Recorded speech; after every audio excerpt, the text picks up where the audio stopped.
Vous avez vu les images passer. Ouais. Imaginez un peu payer des centaines d'euros pour aller voir votre artiste préféré en concert, ne plus vous souvenir de sa performance. Eh bien, ça peut paraître fou. Ça s'est passé récemment lors de la tournée de Taylor Swift. Plusieurs fans de la chanteuse ont effectivement confié ne pas se souvenir de certains détails du concert. Phénomène connu des médecins, pas si rare finalement, appelé amnésie globale transitoire. On en parle avec vous, Julia Seeger. Bonjour Julia. Commencez peut-être par nous dire de quoi est-ce qu'il s'agit concrètement. Alors, ça s'est passé en France, mais ça s'est aussi passé aux États-Unis. Effectivement, des fans, les fameux Swifties, comme on les appelle, ont expliqué ne pas être capables de se rappeler de sa performance. Alors, dans certains cas, certains ne se souviennent pas, par exemple, d'une chorégraphie ou d'une tenue qu'elle a pu porter. Mais dans d'autres cas, c'est le blackout, c'est-à-dire qu'ils ne se souviennent pas de portions entières de son spectacle. Par contre, ils se souviennent de tout avant et après le concert.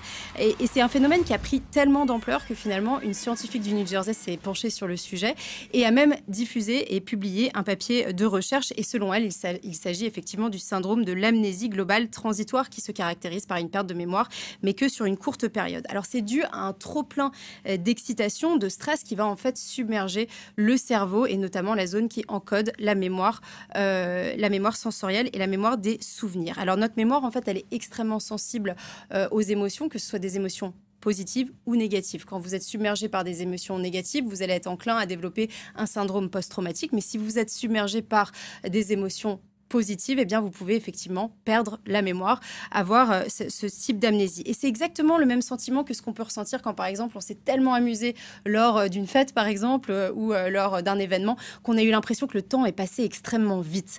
Je pense qu'on a tous vécu ça. Eh bien, c'est le même mécanisme. Et ce qui se passe, c'est que quand votre corps est face au stress, en fait, votre foie va libérer du glucose. Ce glucose va rentrer dans le système sanguin et aller vers les muscles, puisque c'est comme ça que notre corps, en fait, se bat contre ce qu'il identifie comme étant du stress. Il va ensuite envoyer un signal au cerveau, notamment à l'amygdale, qui vraiment va encoder la mémoire. Ce problème, c'est que si vous en avez trop, eh bien, c'est contre-productif. Au lieu d'encoder ce que vous avez vu, eh bien, vous ne vous souvenez plus de rien. Et un autre facteur, c'est que les concerts aujourd'hui, eh bien, il se passe beaucoup de choses. Il y a des explosions sur scène, des choses qui apparaissent dans tous les sens, il y a des thromboscopes.